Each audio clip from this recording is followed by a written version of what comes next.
Shabbat Shalom, Israel. We give a call like Yahweh, by some of my shop, like Shah. Yahweh being the name of the day, I'm the Father, and Yahweh Shah meaning the name of Jesus Christ, the world enemy calls. Battle Axes of the Most High is coming at y'all with another class. Got Soldier Donovan, got Soldier Rising Tiger up beside me, man. Got Brother Jonathan in here, man, in the cut. Trying to get built up and edify the Most High God name. Shabbat Shalom, the brothers and sisters that's tuned in, that is tuning in, and that will tune in. Please pray this class is edifying to the body as well as the spirit.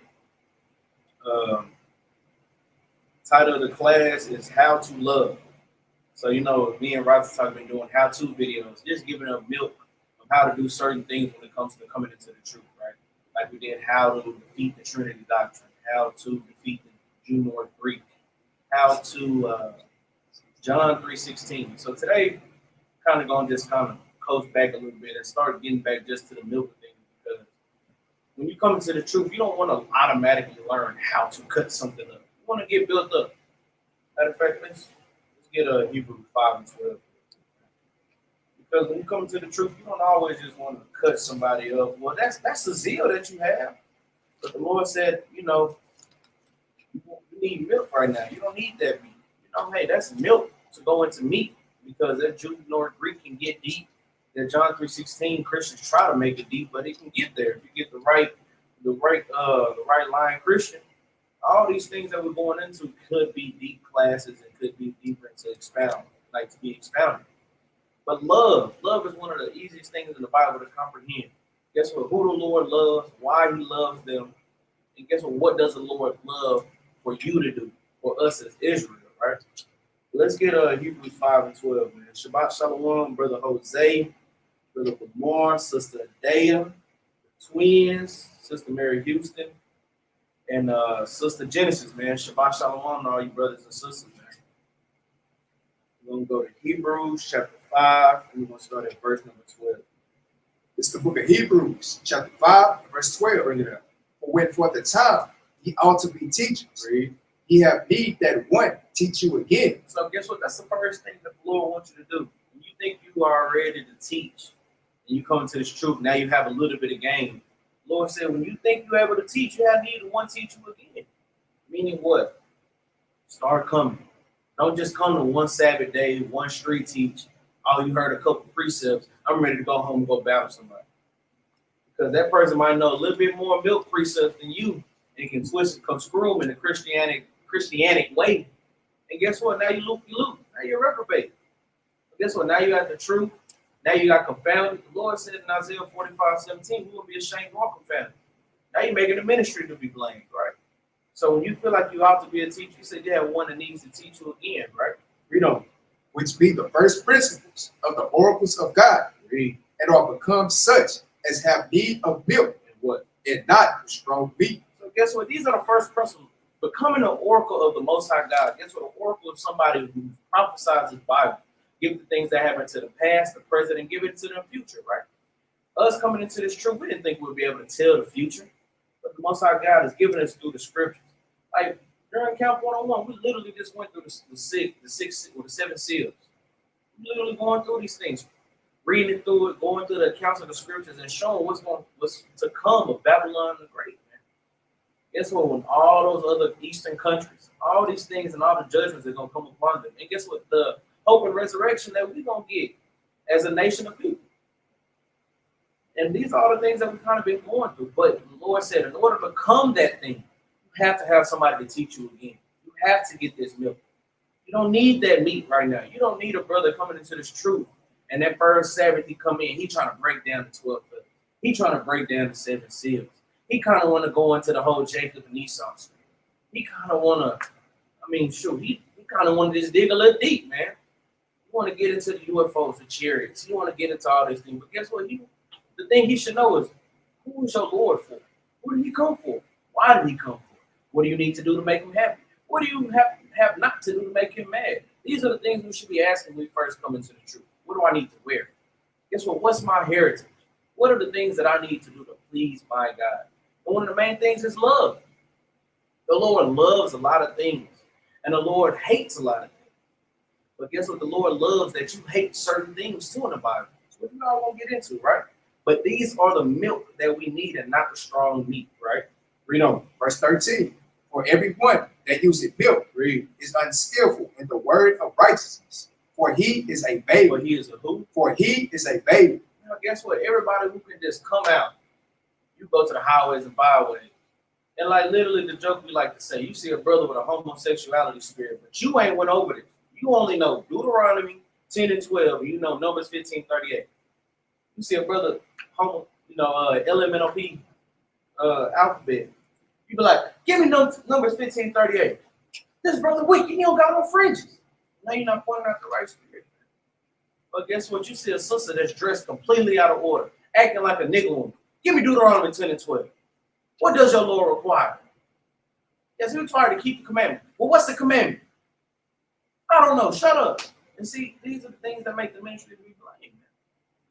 So it says those who use milk is unskillful in the word of righteousness, for he's a babe.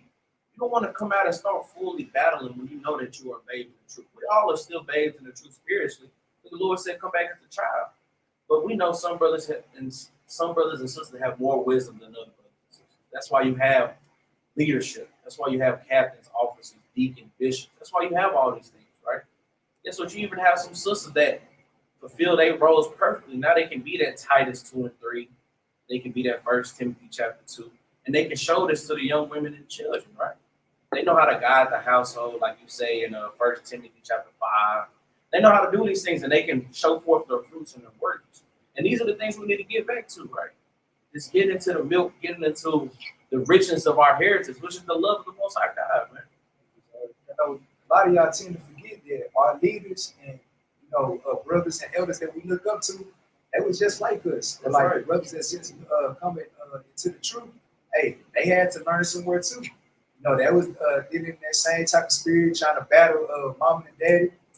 They got chewed up. But then once they sit back and and try to wean from the milk, and then try to indulge in that strong meat, then they got better. That's right. That's the same way that you see us. Cause I've been in the truth 4 years. I've been in like 2 years.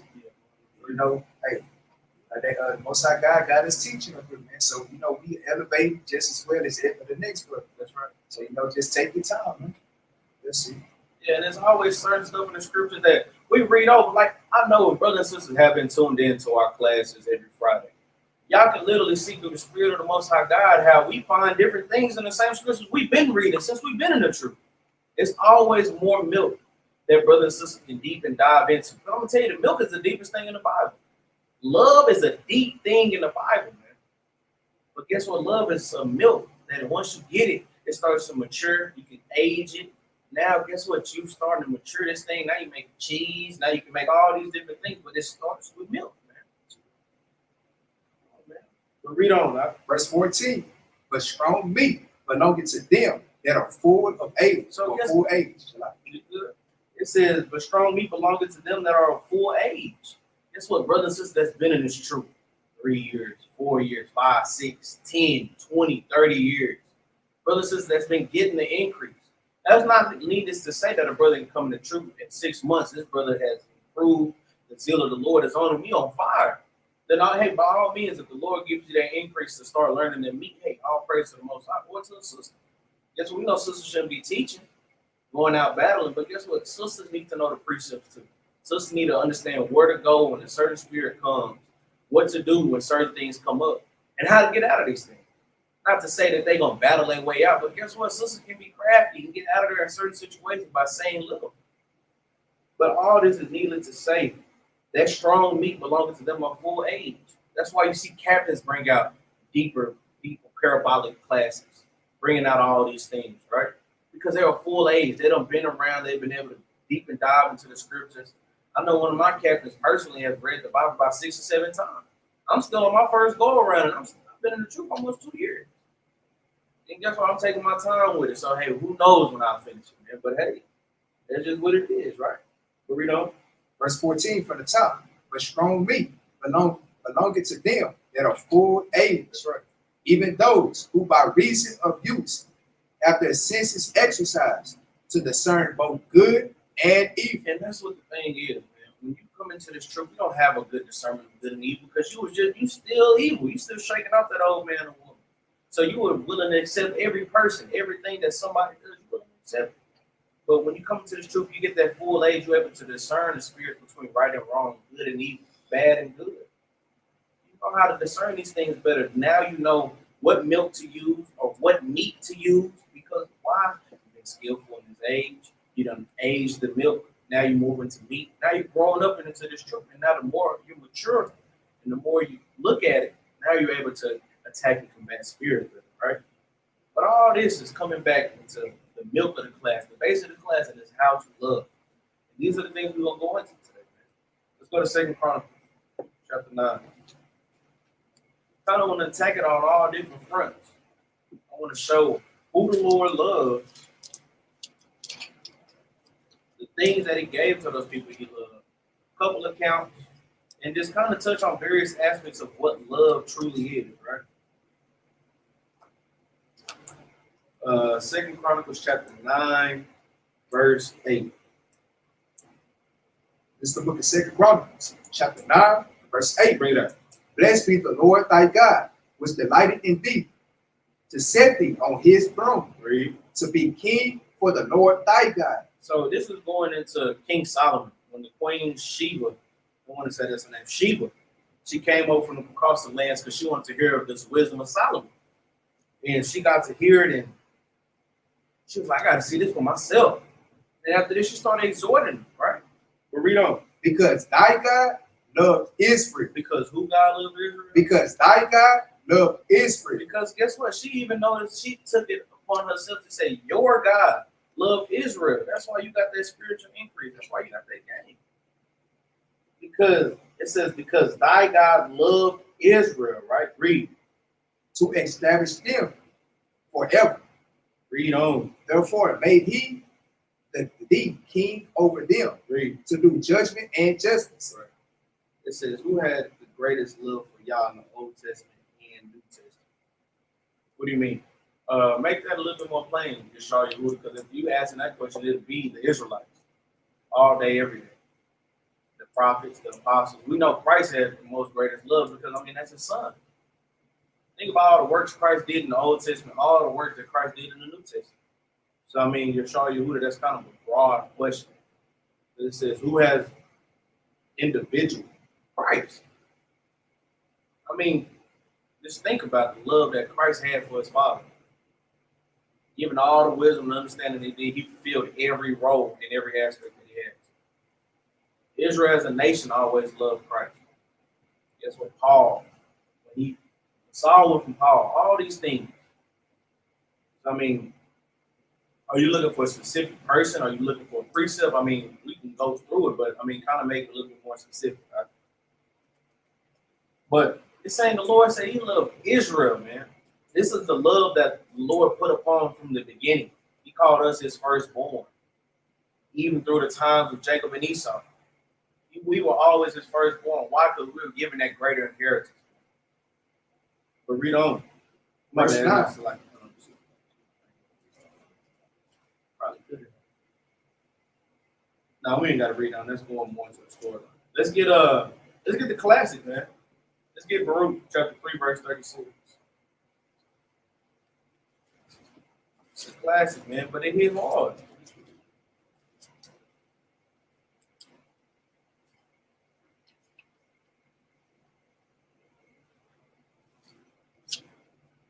Baruch chapter 3, verse number 36. It's the book of Baruch, chapter 3, and verse 36. He had found out all the way of knowledge and had given it unto Jacob, his servant. So guess what, man? I'm talking about all the knowledge. He said he gave it to Jacob, man. He gave it to Jacob. Knowledge on how to make it to the kingdom, how to love, how to hate, how to do all these things, how to fend for yourself, how to have courtesy, etiquette, how to have feast days, how to have brotherly discourse, sisterly discourse, how to learn, how to teach.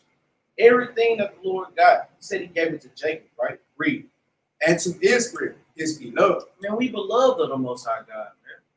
The Lord loves us. If he didn't love us, he wouldn't bestow upon us the best thing on the planet, which is the world, the kingdom. The Lord loved y'all so much, regardless of how much stuff we'd already done did against the Lord. Every time he put us through captivity, even if he jumped down to Brute 4 and 6, he said, hey, I didn't do it. What did he say? He said, you were sold to the nations, not for your destruction, but because you moved God to wrath. You were delivered unto the enemies. Oh, man, you provoked him, right? You made him mad. He always loved you. He wanted you to come back even when you was a dirty rag. I'm talking about, bro. He said, even when you had a horse forehead, like it says in Jeremiah, he still wanted you to come back. The Lord has always set that love upon us from the beginning. He'll never change it. And these are the things we have to understand. Who did the Lord love, man? And it shows you the ones he loved when you read the last book of the Bible, who he given salvation for, who he gave the commandments for, who Christ is coming back to save. All these things, man. And that's the love that we get, right? Now we know who the Lord loves, right? But now let's kind of get into what the love is that we should do with one another and towards our God, right? Another classic. Go to Leviticus 19. Go to 19.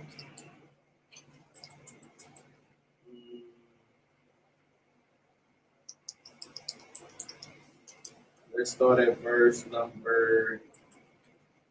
Let's just start at verse number. Start at 15.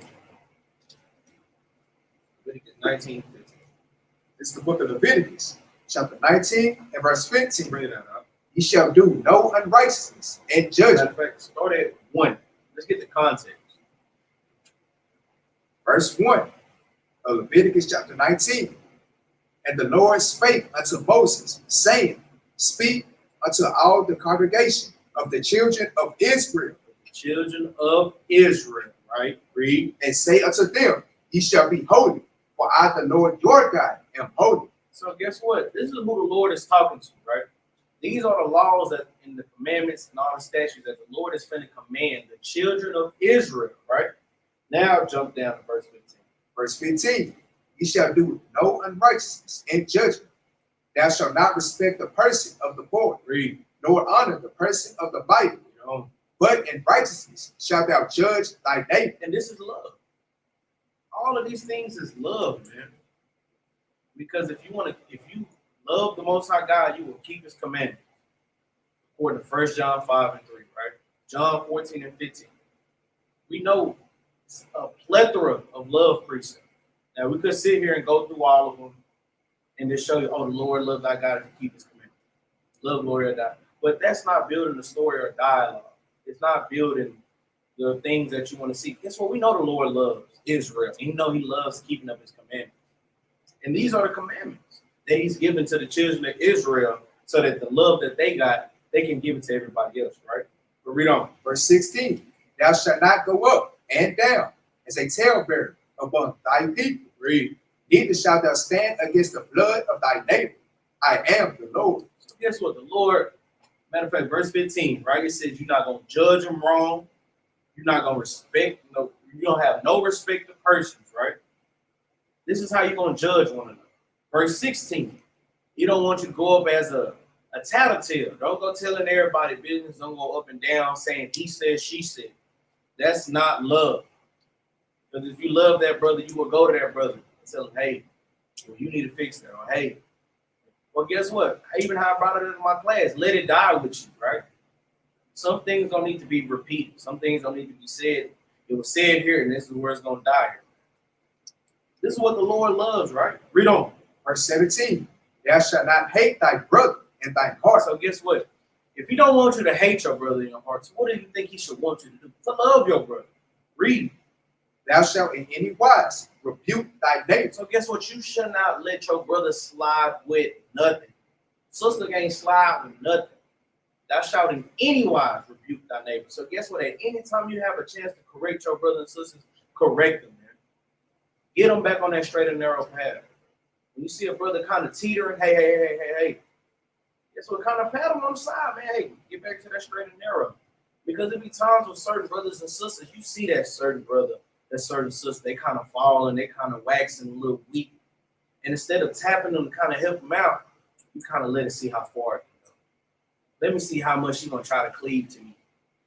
I want her to come to me and be like, please pray for me. Please read precepts. No. Guess what? Catch you when it's early. Help that sister when she don't need all the help in the world. She might need a couple precepts. Guess what? Just a little talk on the phone, right? That brother, he might not need a full 2 hours of counseling because it done built up over some time. You might just need a little 5-10 minute call. Shalom, bro. How you doing, man? You good? Hey, what's going on? Everything cool? Hey, just stay in the spirit, man. Hey, drop a precept on them or two. And guess what? That might lift up that brother through the rest of that week, man. This is what the love is. So anytime you have a chance to correct your brother and sister, the Lord said, do it, right? Read. It's like even at Ezekiel 3:17, that's not only for brothers and sisters that's not in the truth, that's for brothers and sisters that's inside this truth, man. So, whenever you got to give them warning as well as the people that's not in the truth, man. Because, it comes times where, I've been bringing out that brothers and sisters, they tend to slip, man. But, they always say they iron sharpening iron, man. Right. So we got to, always continue to just lift up each other. Because you don't want that same type of treatment if you was a father. And, you see brothers and sisters just looking at you. Just imagine if they did that to you, man. Would you like that thing, man? That's right. Even had a precept say, do unto others as you want them to do unto you. That's right. But that shit, man. It's a Yeshaya Huda. You put in a couple precepts. Are you trying to say those on the people he loved? Because even when you read that John, even if you read Matthew chapter 10 or Matthew chapter 11, I can go check on that. Christ was even giving exhortation to John the Baptist. He said, man, this prophet ain't been another mightier prophet than him during that best born of a woman. But guess what? He wasn't speaking of himself. He was just speaking of, yeah, man, I'm talking about, hey, before me, hey, John had it. John was a mighty prophet. And guess what? Before John, who did he give that exhortation to? Moses. So, you can't just say that, because I see you said Daniel too is greatly beloved of the Lord. But we just read Ruth 3:36, well, all Israel is beloved of the Lord. Guess what?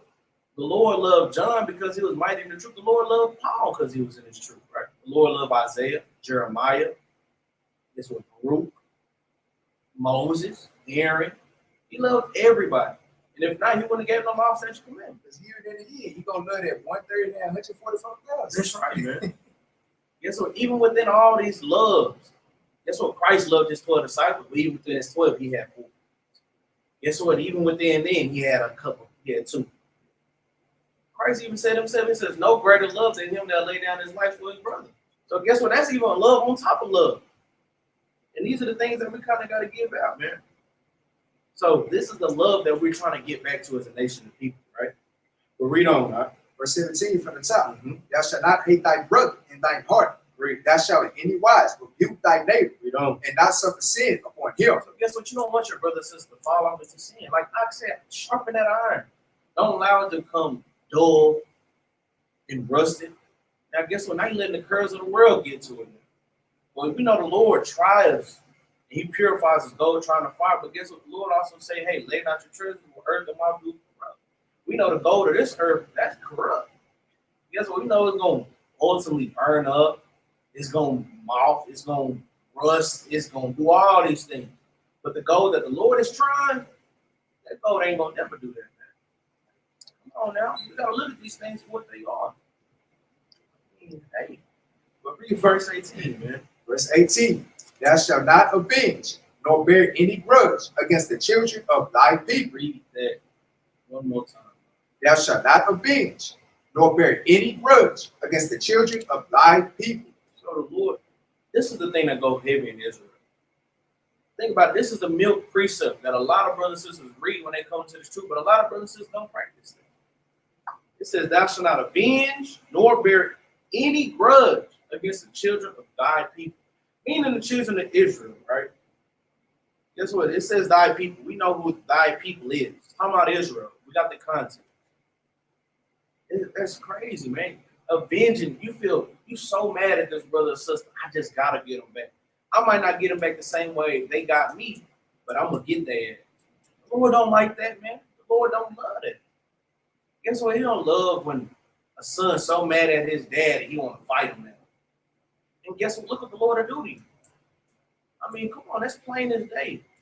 Brothers and sisters go against their fathers and their mothers, and then the Lord reprobate them out this damn truth, bro.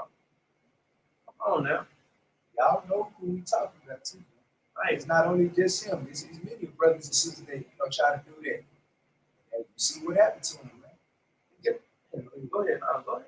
Because like even with the accountant and like in the law, I was talking about that the brother was a sluggard and a drunk and he didn't want to do nothing. And they took him out to the city and the elders had stoned his head. Yeah, man, because guess what? Let's put it even in grander scale. Brothers and sisters who went against the leadership when righteous judgment was given out. Now they reprobated. They either in the account, they not going fully hard in, not taking accountability. They either bugged out. Yes, I'm not saying all brothers and sisters, but hey, a good majority of those brothers and sisters, you see that hate counsel, hate taking the righteous judgment, love wicked counsel.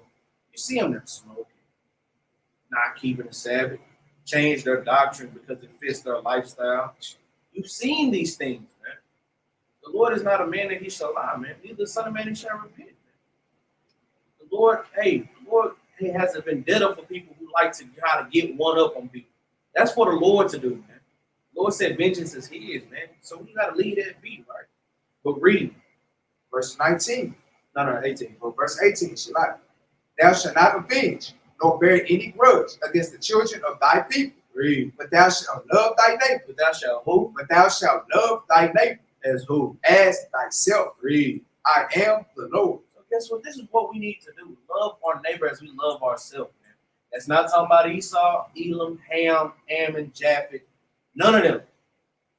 So hey, Capt, Jerubbaal, you in here, man, and Soldier Ehud, y'all tune in. Y'all know we don't give about none of that, man. For real, man. We don't. Oh, Esau and them great. Oh, Esau and them great, man. Oh, Esau and them, man, for real. On hand with some lotion, man, for real.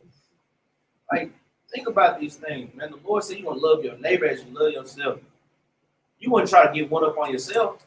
You ain't gonna try to sneak and backdoor and hit your own self in the back of the head. So why would you do that to a brother and sister? You wouldn't just let yourself fall out the truth. So why would you want to let a brother and sister? Oh man, the Lord's showing you how to love, man. Guess what? Christ even seen when I don't want to say it wrong. I want to say it's either Peter that had the damn devil on him. He said, hey, stop. You got a devil on him. Guess what? He didn't want him to stay on him. He pointed out, he rebuked him immediately so he could correct himself.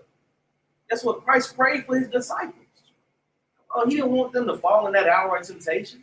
He didn't want none of these things to come upon any of us, man. You got to think Moses. He prayed for the children of Israel when they were going to hell off. He said, well, Lord, if you destroy them, you got to destroy me too.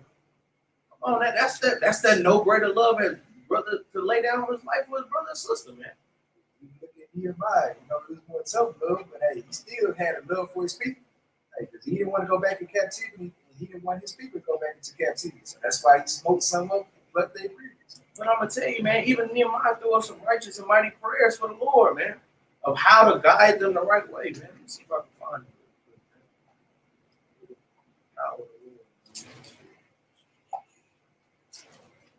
I'm telling you, he threw a mighty prayer, man.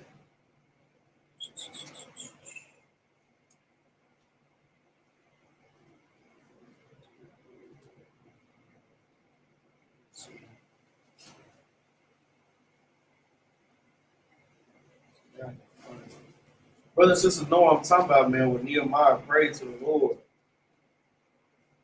heard his prayer.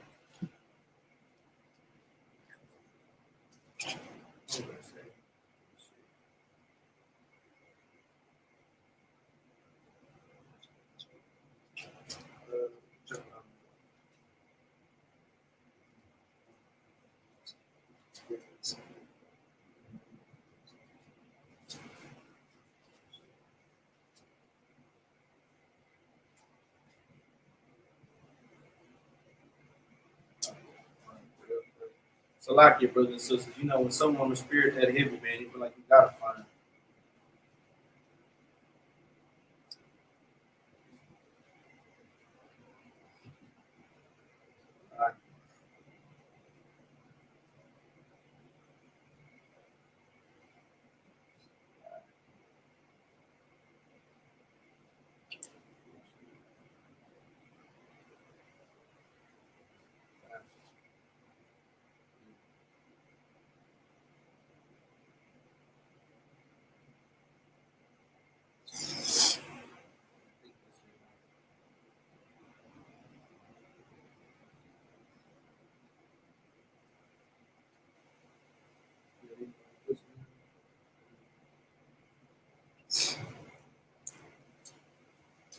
Let's just read this one, man. Go read chapter 1, verse 11. This is the book of Nehemiah, chapter 1, verse 11. Read it. O Lord, I beseech thee, let now thine ear be attentive to the prayer of thy servant, Read. and to the prayer of thy servants, who desire to fear thy name and prosper. I pray thee, thy servant this day, Read. and grant him mercy in the sight of this man. Read. For I was the king's cupbearer. Because guess what? These are one of many prayers that Nehemiah threw up. Nehemiah knew he was going to have to build the temple. He knew he was going to have to get things back in order. He was going to set back up the government. He knew he was going to have to do a lot of things, man.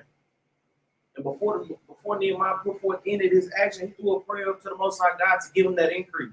And not only to him, but to all those that followed with him. Guess what? Ezra was with him. He wanted Ezra to get built up right up with him, man. All these things, man. Think about all the mighty prayers that brothers and sisters throw up for one another before they go out to the highways and byways, man. Just think about these things. Certain brothers and sisters might not even pray for. You might even pray for a brother and sister, but that brother and sister always praying for you in their prayers, man. Because guess what? We all want to stay on that straight and narrow. We all want to make sure we keep the commandments. We all want to make sure we're doing things righteously, man. This is one of many prayers that Nehemiah threw up himself, right? Let's get another one out the law, man. Let's go to Deuteronomy chapter 11.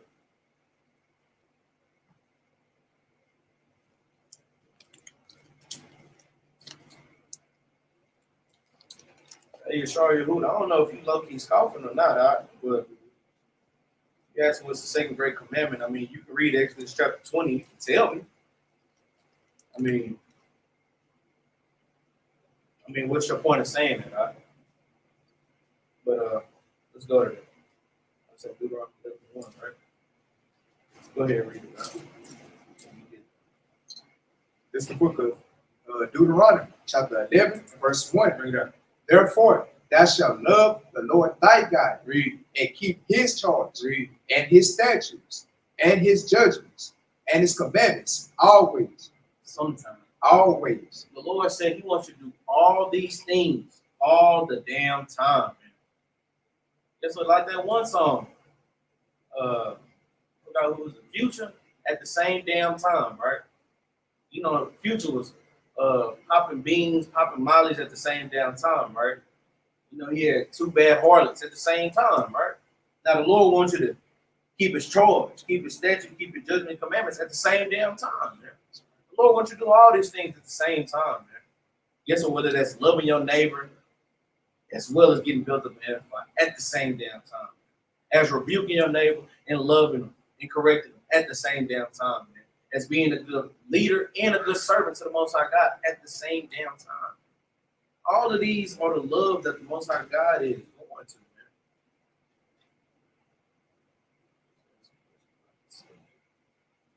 I mean, how is that about the subject? We talking about love. We talking about the second great commandment. I mean, you was talking about love at first. You were on subject, but you know, we'll deal with it as we see it fit, right? But it says, but read on, Verse 2, and know ye this day, for I speak not with your children, which have not known, and which have not seen the chastisement of the Lord your God, his greatness, his mighty hand, and his stretched out arm, and his miracles, and his acts, which he did in the midst of Egypt, unto Pharaoh the king of Egypt, and unto all his land. Right, now watch this. Because I know somebody might read that and be like, oh, see, it's not talking about y'all. Y'all don't have to keep the commandments. Y'all don't have to do none of them things. It was only talking to them people who seen the acts of the Lord, right? Jump down to verse number 7. No, verse 8. Let's get to the point. Verse 8. Verse 8, therefore shall ye keep all the commandments, which I command you this day, that ye may be strong and go in and possess the land, whither ye go to possess it, and that ye may prolong your days in the land, which the Lord sware unto your fathers, to give unto them and to their seed, And to their who? and to their seed. Meaning passing it down the line. Not only to them, but to their seed, right? Read. A land that floweth with milk and honey. So But guess what? These are the things the Lord wants you to keep the commandments so that you can pass it down, man. The commandments have always been something that we pass down as much as we have children. If I have a child, I'm going to pass down the law, statute, commandments that the Lord gave me. If that child has a child, I'm going to make sure they pass the law, statute, commandment down to 1, 2, 3, 4, how many generations, right? Like I say, Numbers 15:38, throughout your generations.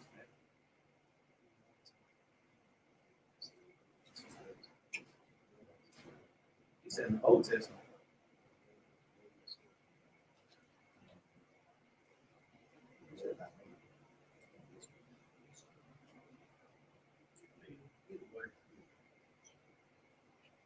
You said Matthew chapter 22 of loving your neighbor, right? Who is your neighbor? That's my question to you. Who was the neighbor that Christ was talking to when he told you to forgive your neighbor? Or how many times shall I forgive my brother? 7 times 70. You let me know who that is, right? Let's get to this next Go to speaking of that correction. Let's go to Proverbs. Proverbs chapter 27, verse 5. It's the book of Proverbs, chapter 27, and verse 5. Read. Open rebuke is better than secret love. Read that again. Huh? Open rebuke is better than secret love. So guess what? That's one of the things that we have to make sure that we show. That's Leviticus 19:17. Open rebuke is better than secret love, man. If I love my brother and sister as much as I claim to do, and as much as I turn up with them on the feast days, on the Sabbath, or on a day-to-day basis, I need to love them as much as to correct them too. Give them the right understanding. If I have it, hey, then I give it to them. If I don't have it, then they give it to me. Guess what? We all giving each other game of how to make it to the kingdom. These are the things that we're supposed to give to each other. So if I see my brother and sister going off, it's my job and my duty as keeping the law, statute, commandments to rebuke you and to correct you. Because if I don't, I'm out of order, and now you out of order. Now we both 2 out of order Negroes, 2 out of order sisters. Guess what? Now we 2 out of order Israelites that the Lord does not love, man. The Lord loves order. The Lord loves things in order, man. I was going to do a class on that. The Lord loves order. Guess what? He sets the order from the beginning. He sets the commandments, the statutes from the beginning. He even says how the children, the women, the men, Christ himself, he sets order with all these things, man. The Lord loves order, and he loves when things are handled in order and the things get done right? But read on. Verse 6. Faithful are the wounds of a friend, Read. but the kisses of an enemy are deceitful. Guess what? It'll be a good thing to get cut up by your brother, knowing that he's gonna bandage you back up with band-aids afterwards. I'm talking about, man, he might have ripped your ass to shreds because you going the hell out. But at the end of the day, he's gonna put some ointment on you. He's gonna rub that band-aid back on there. He's gonna get back on this damn saddle and keep going, man. Or a sister, she might be going the hell out. And another sister like, hey, sis, you got the damn spirit. Hold on. Drop a precept on her. Guess what? Get leadership. Do all these things, man. It might look bad and they might feel some type of way then because that's that demon on them. That's that spirit. Brothers and sisters who can't take correction in real time have spirits on them, man. Guess what, Ebony? Let me say it like this. Brothers and sisters who can't take righteous judgment in real time have spirits on them. I mean, that's plain as day. If the brothers is bringing something out through the scriptures in the Bible, they can read it, and it fits your persona, and you can't accept it. That's the damn spirit trying to get out of there, man. That's that spirit trying to war in there with your body. And you got to shake that thing, man. But guess what? The kingdom of heaven might not be for you. But this is a race to the end. The Lord said, just keep running it. You're going to receive that reward. Some brothers might stop and start fighting within themselves, man. These are the things that we always got to keep remembering. But it says, faithful are the wounds of a friend, right? But it says, but the kisses of an enemy are deceitful. Because you got brothers and sisters that have secret agendas within camps, within your own household. That's what within the brothers you see on a day-to-day basis. Brother and sister might think you look good. Brother might think the sister look real good. We had a feast day, she see them drinking. He keeps saying, here, sis, take another shot. Sis, take another shot. All praise to the Lord. Take another shot. Why? Because you want to see this sister off, man. You want to get this sister real nice and tender and try to freak off, man. Guess what? You got a sister. Here, brother. Oh, you're such a good brother to me. Here, take another shot. Brother, did I let you try some of my drink? All the time she's seducing you, man. We got to pay attention to these spirits that's going around, man. We know the things that brothers and sisters deal with on a day-to-day basis. And these are the things we have to combat on a day-to-day basis, man. Because when you don't combat these things, that love is sincere. When you don't combat these things, those spirits can grow, man. And brothers and sisters better not be them deceitful people in this truth. Don't be an enemy of your own people. Don't be a Saul, man. Don't be a damn.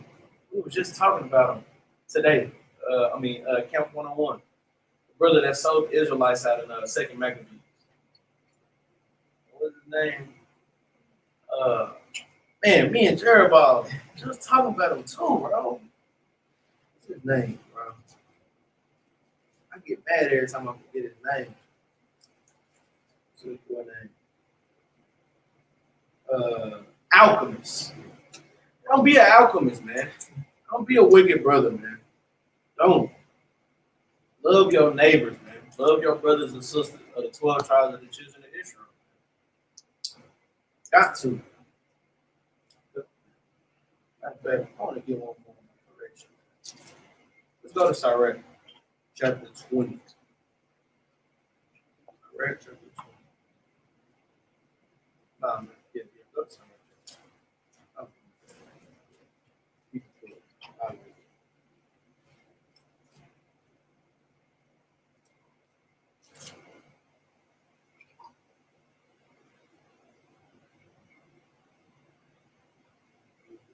Yeah, 21. 20, verse. This is the book of Sirach, chapter 20, verse 1. Yeah. There is a reproof that is not common. That's right. Again, some man holding his tongue, and he is wise. Read that again. Verse 1 from the top.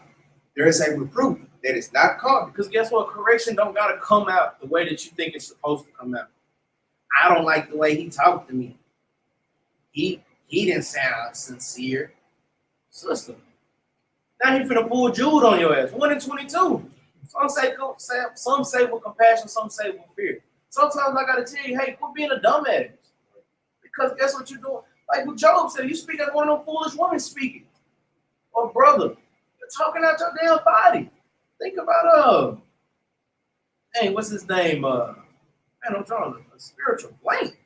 The dude who was talking about who was King David? Ahab. No, not Ahab. Nabal, man. Nabal talking about who was King. Man, he talking out of turn, man. He knew who King David was. Just like the sister knew. You know, Job damn well ain't finna forsake the Lord and die, man. He said, curse God and die.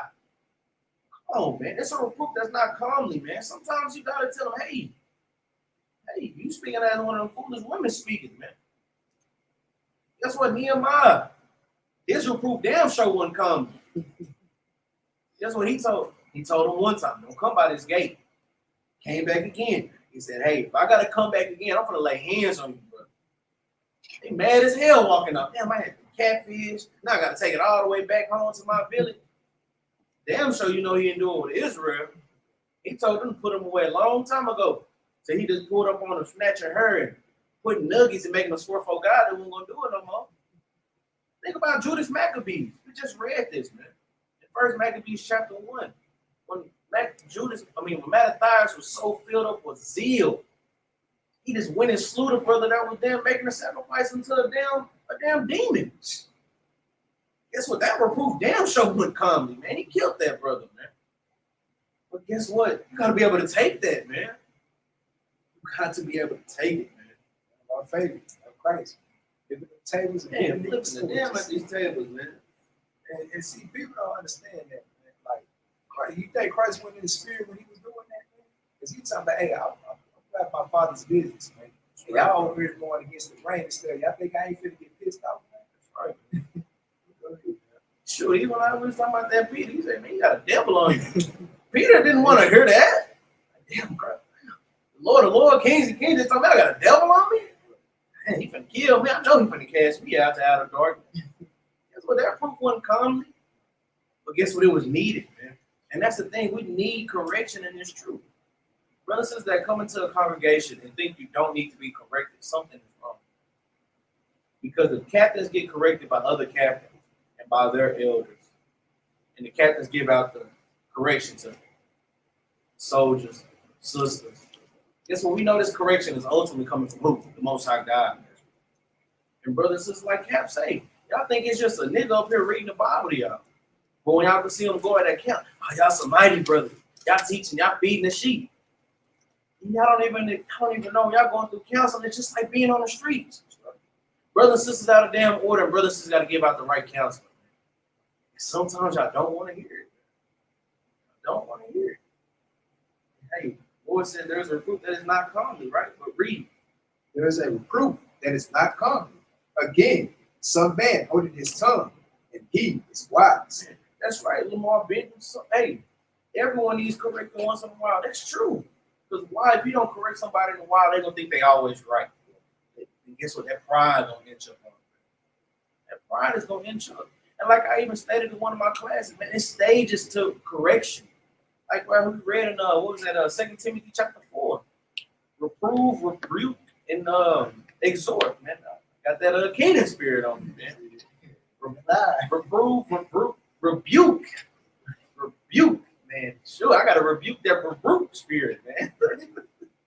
Reprove, rebuke, and exhort. It's stages to correction. And brothers and sisters gotta stick through it all. Because sometimes a brother will make it through the reproof, but can't handle the rebuke. Or brother and sister might handle both of them, but won't stick along in the congregation to get the exhortation back. Because I'm gonna tell you, man, the captains and the leadership not finna kiss your ass.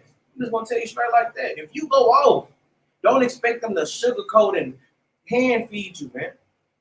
Guess what? They're gonna give you that. They're gonna give you that reproof and rebuke, and they're gonna sit back. And they're gonna wait for you to get that increase from the Most High God. Then they're gonna exhort you. All praise to the Most High, brother. You made a real good turnaround.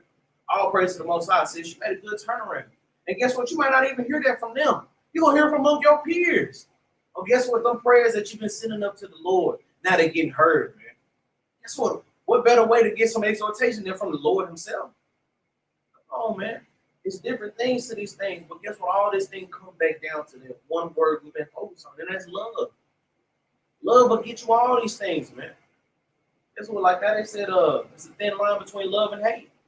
Hey, the Lord made it plain. You either love or you hate, man. There ain't no thin line between it, man. It's just like this. You can see the difference between it. But read on, verse 2. Like even with that verse 1, or the second part of it, some man holding his tongue, and he is wise. You know, the precept, y'all can precept that with his Proverbs 17 to 28. He said, even a fool, when he holding his peace, is counted wise. Hey, wise sometimes, man. I know y'all remember that correct. But verse 2, it is much better to reprove than to be angry secretly. Read. And he that confesseth his fault shall be preserved from hurt. It said it is much better to reprove than to be angry secretly. You want to correct a brother or sister so bad, but you don't. So now you're mad at yourself. Oh, why didn't I correct them? I know they're going off. So it says, it is much better to reprove than to be angry secretly. Don't be mad. Guess what? Give the correction. If they're not your friend no more, so be it. They probably weren't meant to be your friend, your brother or sister in this truth.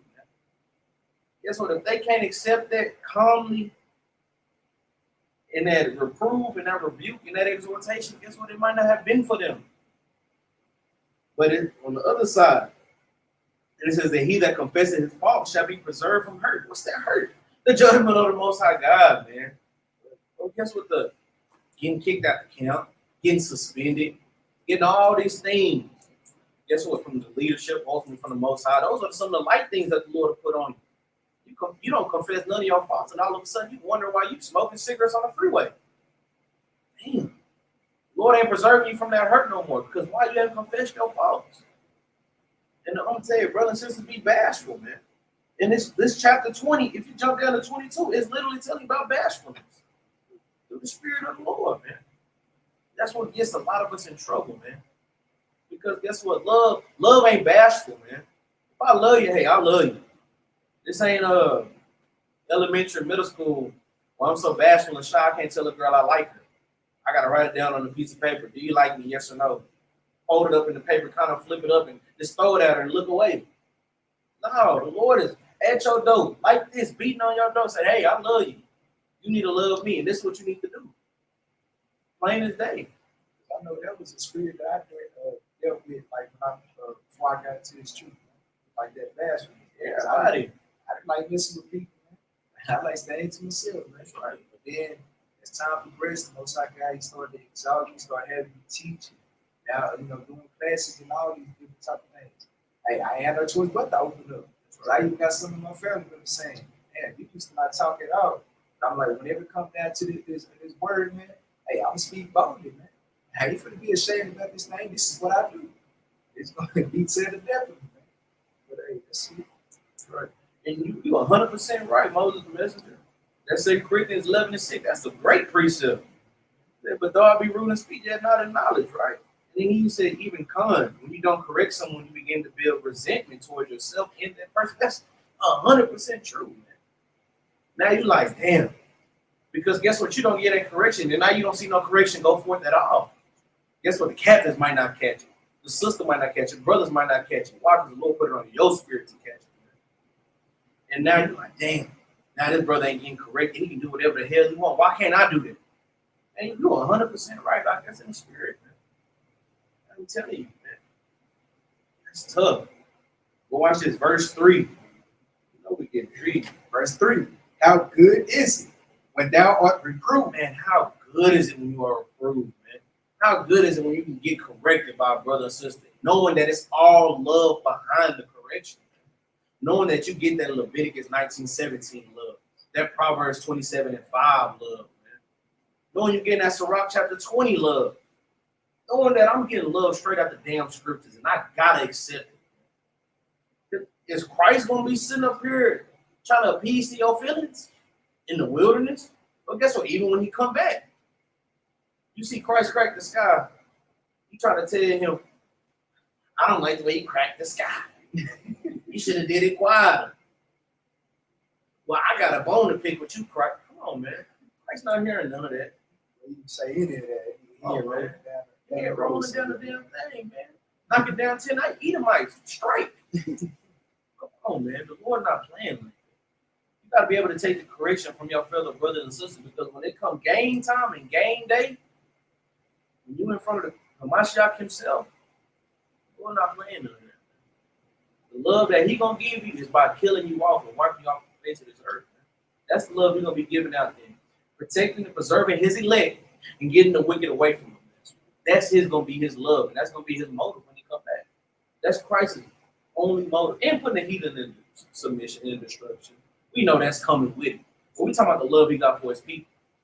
Hey, I loved you enough to give you that grace by sending my son to come die and give you this grace, right? I loved you that much to give you that damn grace, that time period to get right. So the love that I'm going to send him back with is some sifting love, man. Guess what? Move you over here, move you over here. I'm going to love y'all. Hey, this is what it is, right? We'll read on. Verse 3 from the top. How good is it when thou art reproved to show repentance? For so shalt thou escape willful sin. Come on, man. He said, how good is it when you are reproved to show repentance? Because guess what? Brothers and sisters might not even know how to repent for certain sins that they do. Now you get the correction, like, that's what I needed to pull on myself to get back in the damn spirit. Damn, man, I thank you for that. Damn, I didn't even know that precept was in the Bible. That's the precept that I need to fit. I remember when one of the captains brought out that Matthew chapter 5. I want to say it's 27. Matthew chapter 5, let me see. I'm not going to read it. I'm not going to look. I want to make sure. Matthew chapter 5, verse 27. Yeah. It says, ye have heard that it was said by them of old time, thou shalt not commit adultery.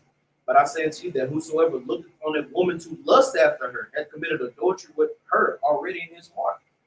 But I was like, damn, that's for real? I needed that correction. Because guess what? I know it's like in my head, I'm like, oh, I ain't laying with him. I ain't sleeping with him. I can think about it though. I ain't gonna do it for real. But guess what? That's where it starts at. It starts here. You know, Proverbs 1:23, we know what it's saying. You know what Sirach 23 say. You know what all these precepts say. When it comes to the things starting in your mind, the issues of life. Hey, you know Jeremiah 17, that your heart is desperately wicked too. I'm telling you, that's tough, man. But you want something on that? Like, even with that verse 3, like how it started off, it said, how good is it? You know, it's a damn good thing, because think about it. Whenever you repent, the angels in heaven is rejoicing. That's right, bro. The angels in heaven are rejoicing. You know, Christ and the Most High God, they love that thing too. Because you're doing his will. So everybody's happy, man, when a sinner repent. You know, the people of Israel, of course, the other damn people give a damn about it. Man, hey, it'd be better for our God, man. That's right. No sin, we win. We all winning. Because think about it. Another brother and sister stop sinning. That's another person in the 130. That's another person probably in that 144. Why do you think the angels rejoicing in heaven? They're getting closer and closer to being with us. To having that blissful kingdom. To not having to come kill a whole lot of folks of our people again. We're not having to creep in unawares to give, messages and to prophesy and do all these things. Guess what? They love doing the will of the Most High God. And guess what? They're going to love even more to be dwelling in harmony when the kingdom in heaven is going to be as in earth. Like I said, Matthew chapter 6. But read that out. Verse 3 from the top. How good is it when thou art reproved to show repentance, for so shalt thou escape willful sin. That's how you get away from sin, man. Because I was doing that willfully. I was literally doing that willfully, not knowing that it was sin. Not knowing that I can't look at a sister and be like, damn, that sister bad. Guess what? Now I know, now I can correct myself. Now I can give that correction to another brother or sister. Nah, I can trip. Matthew chapter 5, verse 27. Can't look at them like that. Yeah, that sister, hey, that sister is beautiful because the Lord blessed her. Like y'all said in this class. Man, the Lord blessed Israel, man. He blessed the men and he blessed the women. We're going to keep it as that, as PG-13 as possible. The Lord don't want to see the men walking around in no gray sweatpants with no drawers. He don't want to see our sisters dressed as no damn harlots, man. The Lord bless us for that. Why? So that we can have in order marriages, man. So we can fulfill that 1 Corinthians chapter 7 on down, man. 7 and 1 on down. Not withholding anything from each other, man. Being fruitful and multiplying, man. Being like the Songs of Solomon 1 and 10, black but comely, right? Bedroom undefiled. A bedroom undefiled, man.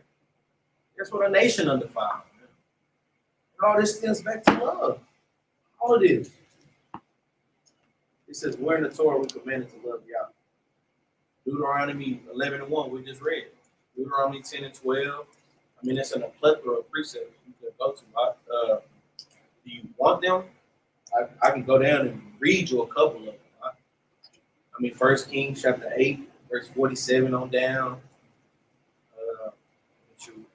I just give you a couple. Man, I'm going to tell you, man, through the Spirit of the Lord, man. I'm telling you, when I was dog tired coming up here. I was at work since about 7 this morning. Didn't get done till about 8 o'clock this night. Had to make a drive back, rushing. And I was like, man, this class ain't going to be too long. Try to get in, get out. Man, that's not the Lord wanted. The Lord wanted some love in this thing, man. And all praise to the Most High, the Lord did this thing like this, man. So I'm in this thing, man. I'm in it to win it now. Shoot, you got Psalms 106 and 3. Nehemiah chapter 1, verse 5 through 6. Shoot, I think that's Deuteronomy chapter 32. 30. Yeah, Deuteronomy 30 and 16 on down. All of these are love precepts in the Torah, right? And plethora of more, right? But let's go back. Let's go to, we just finished up with Sirach chapter 2, right? Let's go to, I just had Proverbs. Let's go to Proverbs. I want to get one more on that correction and that reproof. Because this is one of the main love things that we need to get back to as a nation of people, correcting one another. Because guess what? The old folks used to correct the young school back then in the day. You can ask, I always ask off the king. And guess what? Even Captain Yard, Captain Jerubbaal, Captain Benaniyah, brothers and sisters in their 40s, it's not common that you would see older men and women acting out of order now. Not giving a correction to the younger generation. Not telling them, hey, that's wrong. Take your ass to school. Or you see I know they used to tell me stories, and you even see them in the movies. The gang members and stuff, they see the little kids skipping school. They're like, hey, man, what you doing out here, man? Hey, here's $10, $20. Hey, go back to school. Go sit in there. Because they know that life wasn't really worth it, but they know, hey, we messed it up, so guess what? We're going to make sure y'all don't mess up. Now, everybody promoting it. Granny getting a BBL with the mama. Mama getting a BBL with the daughter. They getting matching tattoos. What the hell is this? When did your mama become your best friend? Your damn thug buddy. And that's not cool. Guess what? It's good to have a relationship with your parents, but they're not your damn best friends, man. You read that in Sirach chapter 30. You don't sit there and conquer with your children, man. You don't give them all that liberty. Why? Guess what? You're gonna forsake. You're gonna be forsaken at the end, man. Now they got 10 kids, 11 baby daddies. And you looking at them like, I tried to tell them I raised them the best way that I could. No, you didn't. Oh, man. And guess what? You probably did. But guess what? You got that from Granny. And Granny got that from great-granny. And great-great-granny told you all that stuff was wrong. But guess what? Y'all forsook that counsel. That reproof wasn't good. Oh, man, we got to get back to this thing, man. Look at that, Sirach chapter 7, verse 23. Because this is exactly what I was talking about, man.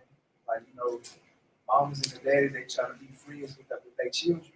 But hey, in Proverbs, it say, train up a child in the way he shall go. You shall not depart from him. Because, like, as much as you want to be, not saying that you ain't supposed to love your children and all that, and like, have, joyous times, but there's a thin line between that thing. But you can't just be trying to be all buddy with them. When they going out, whoop their ass, man. That's right, man. You said 7 and 13? 23. Oh, 7 and 23, right? Yeah, 7.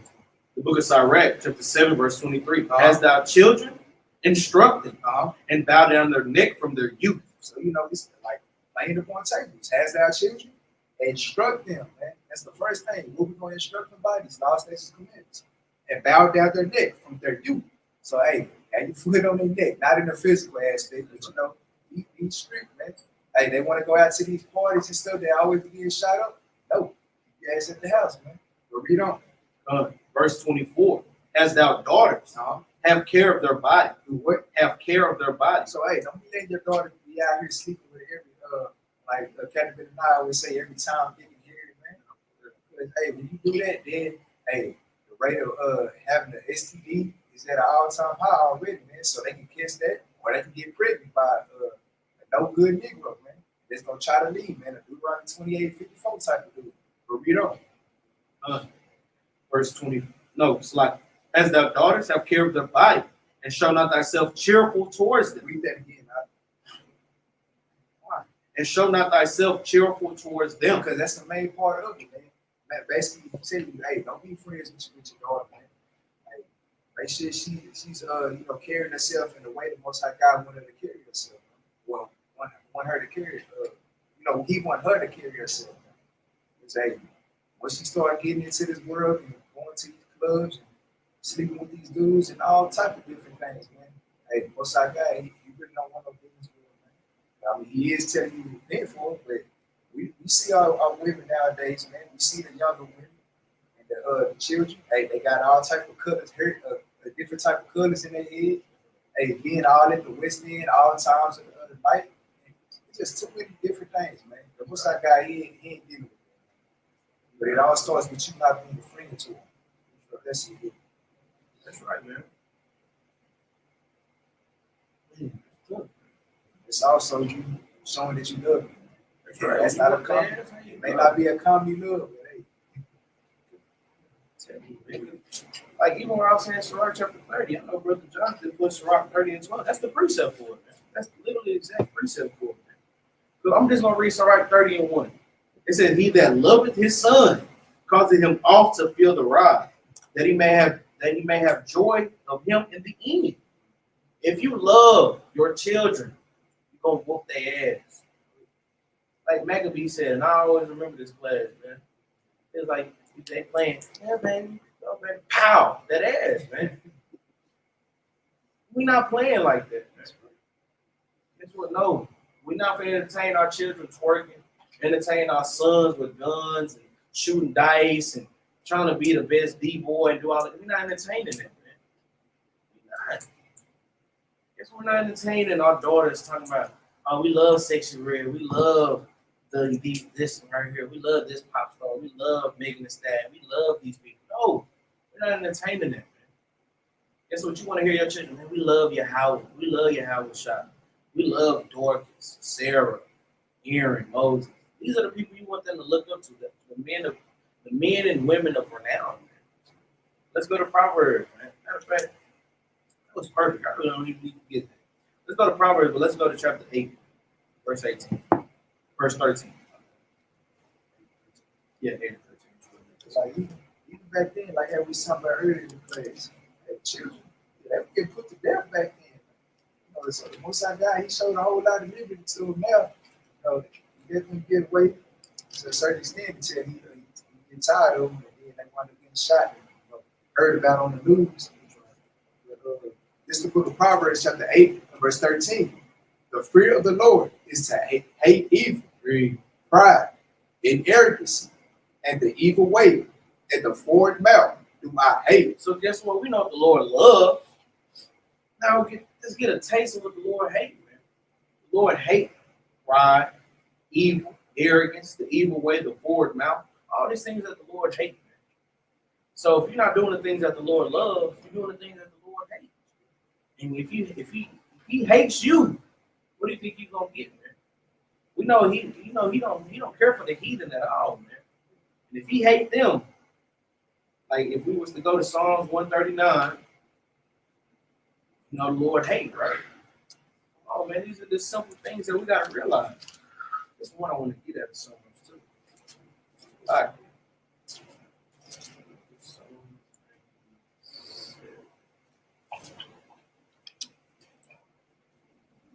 Yeah. Let's go to Psalm 97, verse 10, real quick. It's a precept for this Proverbs 8 and 13. It's gonna show you. My bad, it's like, because it's showing you the Lord said he hate evil, right? He hate all these things. And people, Christians think, oh, the Lord don't hate. Hey, the Lord just showed you he hate, right? And he can show you, if you love him, you gotta hate these things too, right? Well, this is the fear of the Lord. So you know damn sure if you want to have the fear of the Lord on you, you gotta hate these things, right? But Psalms 97 and 10. This is the book of Psalms, chapter 97, verse 10. He that love the Lord, hate evil. Read that again. He that love the Lord, hate evil. I mean, that's plain. If you love the Lord and you want to get the beginning of wisdom, that fear of the Lord, you have to hate evil, right? Read. He preserveth the souls of his saints. He delivered them out of the hand of the wicked. So guess what? We have to hate so-called Edomites, the Amalekites, the Ammonites, the Moabites. Because whatever the Lord put us through in the persecution, he said, hey, he's going to preserve his saints out. He's going to deliver us out of the hand of the wicked. So guess what? Till we die, it's on Esau and them grave, man. We don't care about none of that. For real. Till we die, hey, it's on Ham head, bro. Moab, you, Chinky Eyes, all y'all, elemental peas. It's on y'all, man. The Lord gonna deliver us out of these things and preserve us. But the thing is, how do we get that? To hate evil, man. We gotta hate the wicked world, man. We gotta hate the things that our people do on a day-to-day basis. That's love to the Most High God. He don't want you to be a respecter of persons. Like how we read in Leviticus 19, 15, 16, 17. Don't be no respecter of persons because that's not love. It's not. Yeah, don't tell me, man. That's not love, man. Still don't get it, man. One of y'all favorite books I always go to is Ecclesiastes chapter 3. And y'all read it verbatim. Y'all just read over that book. The time to love, the time to hate. Which I say the Most High God don't hate. Make it make sense, man. Make it make sense, man. Lord hate. He hate a lot of things, man. And he'll hate you if you choose to follow that evil way. That's right. Does it say the same thing? No, it's not. Matter of fact, let's get an account of this, man. Of somebody.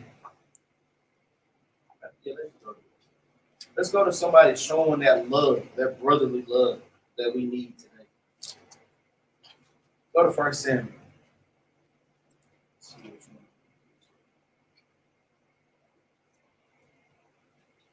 Let's go to, start at 18. Go to 18, we're going to start at verse 28. We're going to get both sides of this. 1 Samuel chapter 18, verse 28. This is the book of 1 Samuel, chapter 18, verse 28. Yeah. And Saul saw and knew that the Lord was with David, and that Michal, Saul's daughter, loved him. And Saul was yet the more afraid of David. And Saul became David's enemy continually. So guess what? Saul was hating, man. Saul hated him because of this. Because the Lord was, whatever Saul told David to do, he went and did it. And the Lord was increasing David slowly and slowly and slowly. Because even before this account, we're saying David slew his 10,000s and Saul on his thousands. So all these things are building up to Saul, man. And every time, guess what? The love that David showed, he's correcting Saul. Guess what? He's playing the harp, man. And guess what? We know that harp, it could be physical or spiritual. We know he was a chief musician, but we also know David was a prophet. Guess what? He's probably saying a lot of things to keep Saul in the spirit. Guess what? We know that coming out the words of this Bible, he was literally playing that harp, man, to remedy and to ease his mind. Just think about the love that David had for Saul, that he didn't kill him, only cut the hem of his skirt. And he even felt bad for that. He said, man, I can't do that to my bastard, man. I can't. Come on, man. Look at the love, right? But then look at Saul's hate towards him because of this love. But watch this. Saul's son, Jonathan, he loved David, man. I'm talking about he loved him bad, man. Because watch this, jump 19:1. This is the book of 1 Samuel, chapter 19, verse 1. Read. And Saul spake to Jonathan, his son, and to all his servants, that they should kill David. So look, I'm talking about, he said he became his enemy. Now he hated him so much, he said, man, we got to kill David. Read. Verse 2. But Jonathan, Saul's son, delighted much in David. And Jonathan told David, saying, now that's love, bro. I'm talking about Jonathan ain't going up as a talebearer. He's doing that to preserve his soul. Guess what? Because he know David was innocent. He didn't do anything. So guess what? He's like, nah, man, I can't let that happen. Now that wasn't righteous judgment. So now I have to go up as a talebearer. Tell David, hey, wait, my daddy got the spirit. He want to kill your ass now, right? Read. And Jonathan told David, saying, Saul, my father, seeking to kill thee.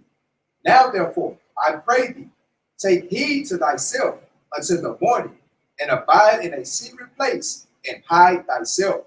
Guess what? That's love, man. That Jonathan went and did these things, right? Jump over to 20. We're going to start at verse 17. This is the book of 1 Samuel, chapter 20 and verse 16.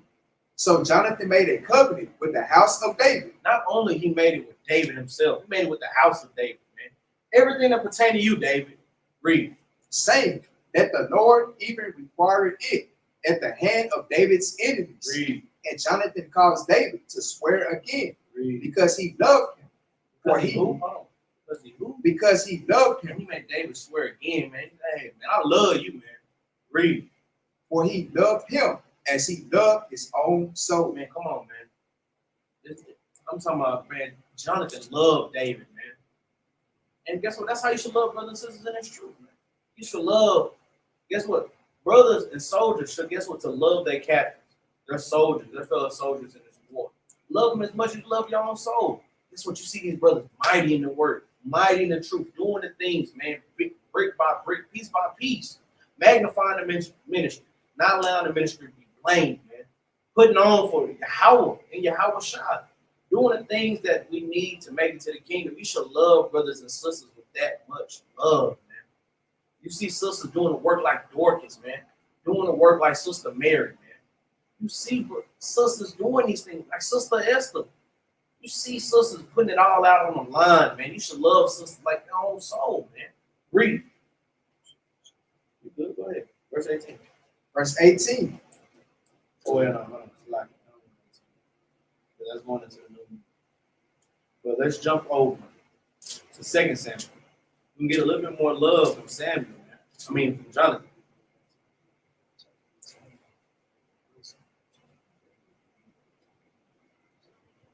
Well, yeah. I mean, oh, you talking about like 18? I was. Matter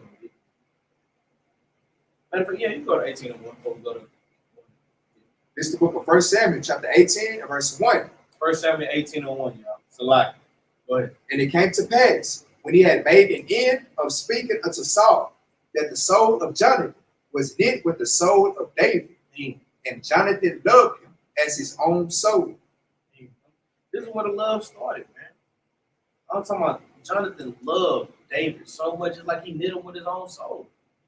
Man, hey, man, I love this brother so much. There's nothing that he would ask for that I wouldn't give it to him. Guess what? Even in his own life, I knew that my dad was going to kill him, and I told him to run. Guess what? Was he dishonoring his father? That's a good question, right? Was he disrespecting his father by doing that? No, he was doing the work of the heavenly Father. Like with Christ, that'd be even my father's business. But what if his father said, hey, no, you can't go over there and go teach them people? But his heavenly Father say, no, go over there and go teach them people. Which one you going to do? Oh, man. You got to think about it. Like, Jonathan, he knew that the Lord did. Hey, you ain't supposed to assist the Lord's anointing. That's right. So, like, compare that to like if you got 4 people and you got 3 of them that's robbing the bank, and then you the getaway driver, or you can just be sitting in the car. See, Jonathan knew that that all these things was going to occur, so he'll be just as guilty as the one that actually did the crime. That's right. So, hey, Jonathan, he was doing the right thing, man. That's right. But verse 2, and Saul took him that day and would let him go no more home to his father's house. Read. Then Jonathan and David made a covenant because he loved him as his own soul. Man, I'm telling you, man, that's that love, man. Oh, man. That's very read for me. And Jonathan stripped himself of the robe that was upon him Read. And gave it to David Read. and his garments, even to his sword and to his bow and to his girdle. I'm talking about this is literally the same, man. I get a brother the clothes off my back. I'm talking about look at the love, man. A lot of brothers and sisters say that in the truth, man. If that brother and sister need me, man, I'll take the shirt off my back. And you probably got your bank account, probably got $1,500. Brother and sister might only need like 20. I got these bills coming up. I don't know, man. Get to contemplate. I don't know, man. My bills ain't that much, but I know I'm gonna have like at least 200. I don't think I can make it with 180. Come on, man. At the drop of a dime, Jonathan gave him everything, including his sword. I'm talking about he gave up. I'm talking about he just sat up there and said, here. That's how much I love you. Oh, man. That's how much he loved you, man. That's tough, man. I'm talking about that's some tough love, bro. Like, even when we was in here, then we go out to eat, and the brother ain't got no money. Ain't no my bottle, man. No food left behind. That's right, man. Hey, I love every last one of these brothers, man. I know they lay their life down for me, just like I'll do the same, man. You know, we should be like that. Yeah, we know that, some rock say do the free, you can't do everybody like that, but the brothers that I deal with, hey, I know they good for it, man. Because in due season, I know, hey, if I needed it, they'll give it back, man. That's right, man. You know, especially like if they can't give it back physically, you know, the Most High God can give it to you. So I'll never trip on that. But let's see. And let's go to 2 Samuel, chapter 1. I'm gonna start at verse 17. So at this point, Saul and Jonathan had passed away. They died in the war. Right? And a little Amalekite came over there and was telling them the story. David killed him off rip. He just went ahead and killed him, right? But we're gonna watch how much David lamented over Saul and Jonathan. Show you how much love he still had for Saul, just as much he had for Jonathan, right? 2 Samuel chapter 1, verse 17.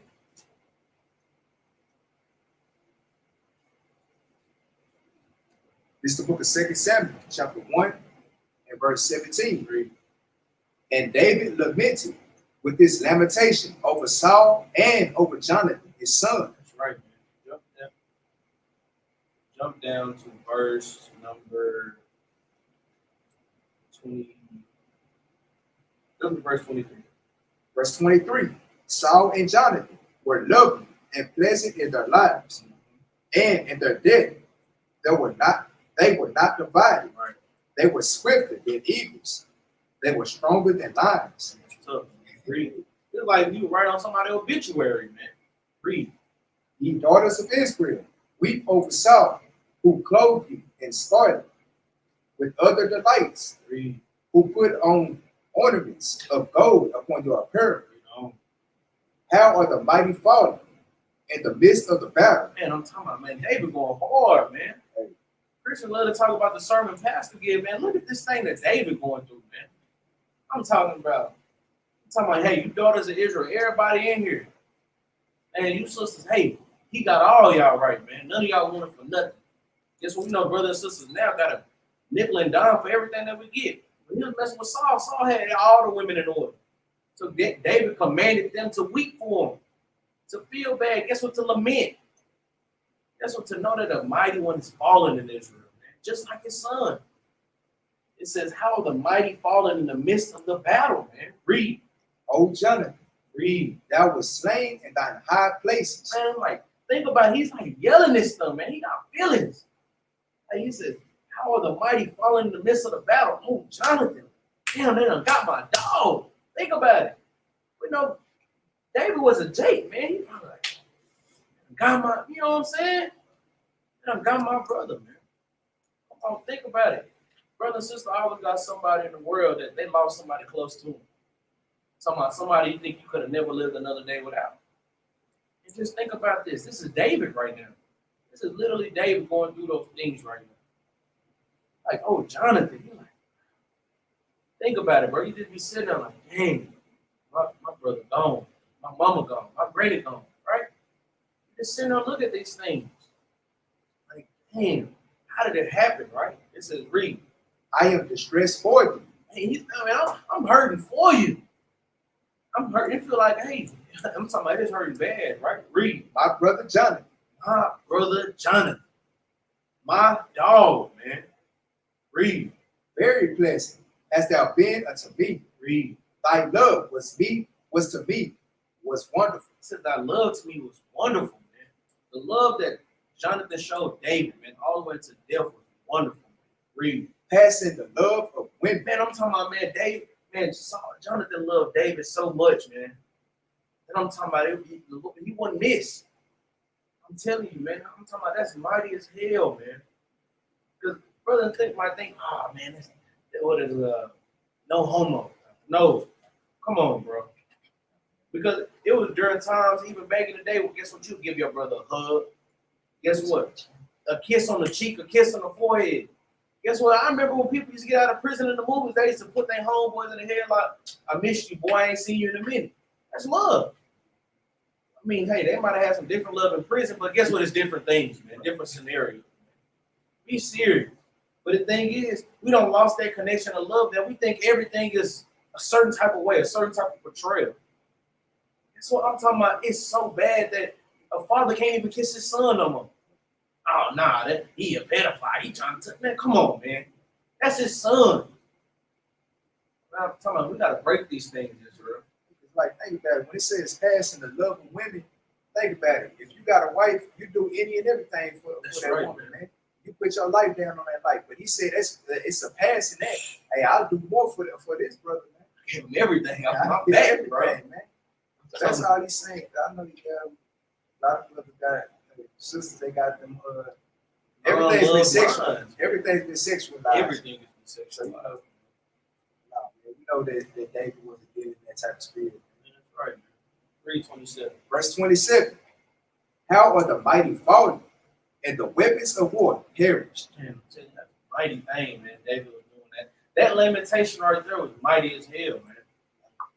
I'm talking about, man. I'm talking about brothers and sisters need to feel these things, man. I'm talking about that literally got my, you know how you kind of get emotional, you start feeling it in your heart a little bit. Then to go from your heart, you kind of start feeling your throat start to tingle a little bit. You gotta get the a little bit like teary-eyed. I'm talking about, man, that's some real love, man. I'm talking about that's some real deal Holyfield love, man.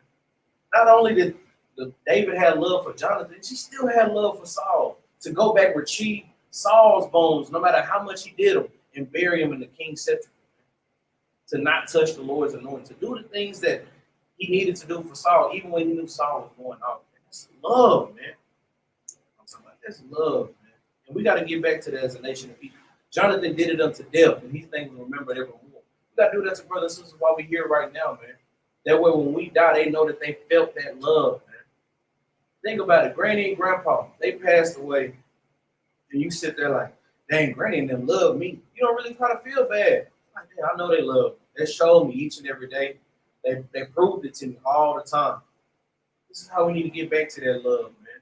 Exceeding granny and granddaddy love, man. Exceeding the love of your woman, man. I'm talking about loving so much when they die, it's like, damn, I'm distressed too. I'm hurting. How would a mighty fallen, man? Oh, Jonathan, my brother, man. Guess what? That's the love you need to have for one another, man. Think about how hard the apostles went when Christ died, man. Think how hard Paul went. Surname Saul, you know what I'm saying? Think of all the acts that John, Peter, think about all these acts that they did. Mighty works for the Lord, man. Never stop, never fainted. Let's go to Romans, man. Let's get this last precept.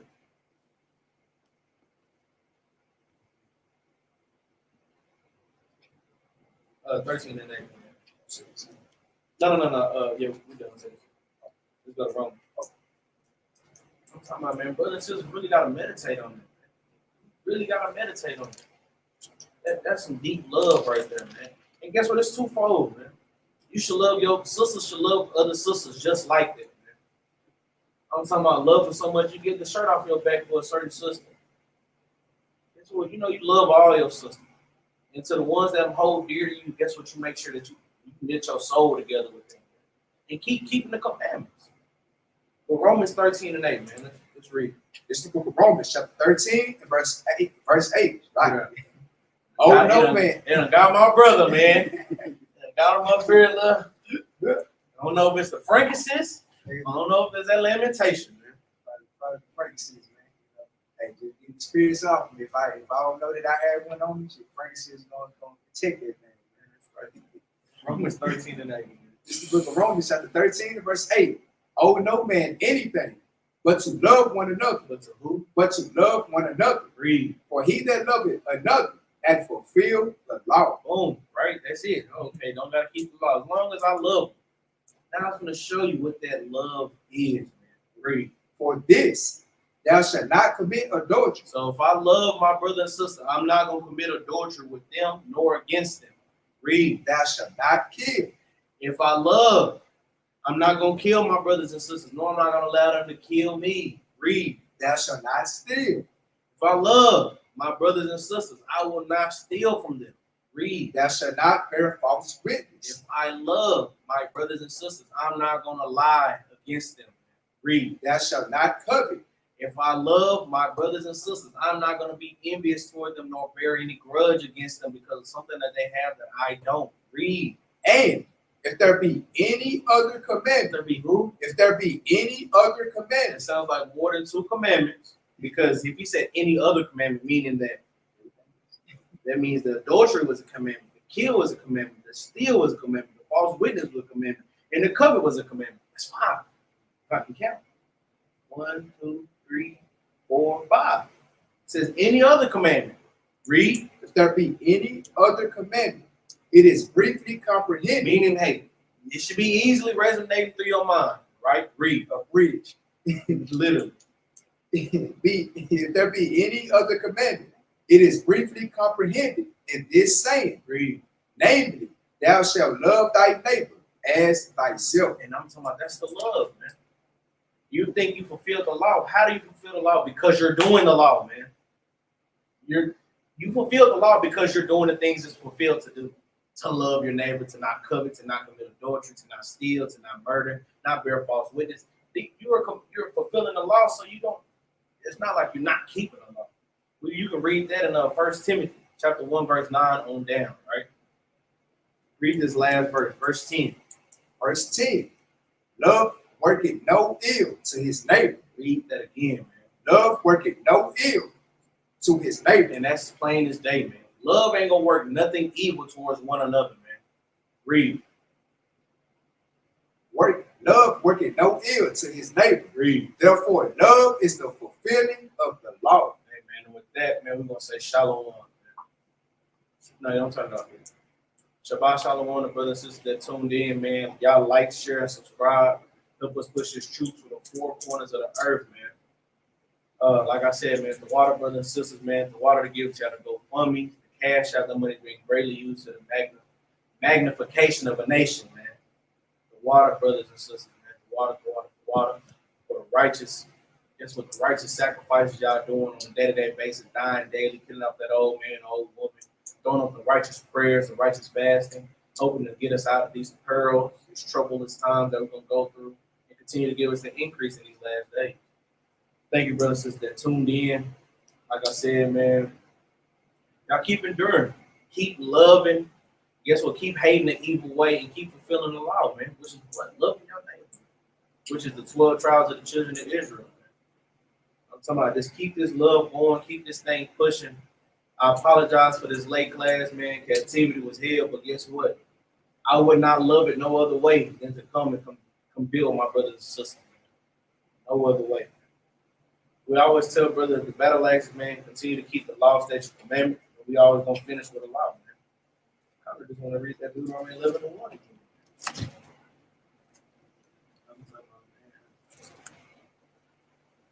Let's read it, man. Deuteronomy 31. 11:1. It's a lot. This is the book of Deuteronomy, chapter 11, and verse 1. This is the law for today, man. Read. Therefore, thou shalt love the Lord thy God, and keep his charge, Read. and his statutes, Oh. and his judgments, Read. and his commandments, always. So guess what? You should be doing these things always, man. Brothers and sisters, don't faint, don't get weary. If you feel yourself falling, call on a brother and sister. Like Al Green said, if you need a friend, call me. Call me. You know how that song goes. That's what I'm gonna be there, man. Brothers and sisters gonna be there for one another. And if brothers and sisters, y'all see a brother and sister falling and waxing faint, man, pick the brother up, man. We're in the last days, we're trying to seal off the elect, and we're not gonna get there by letting each other fall short, man.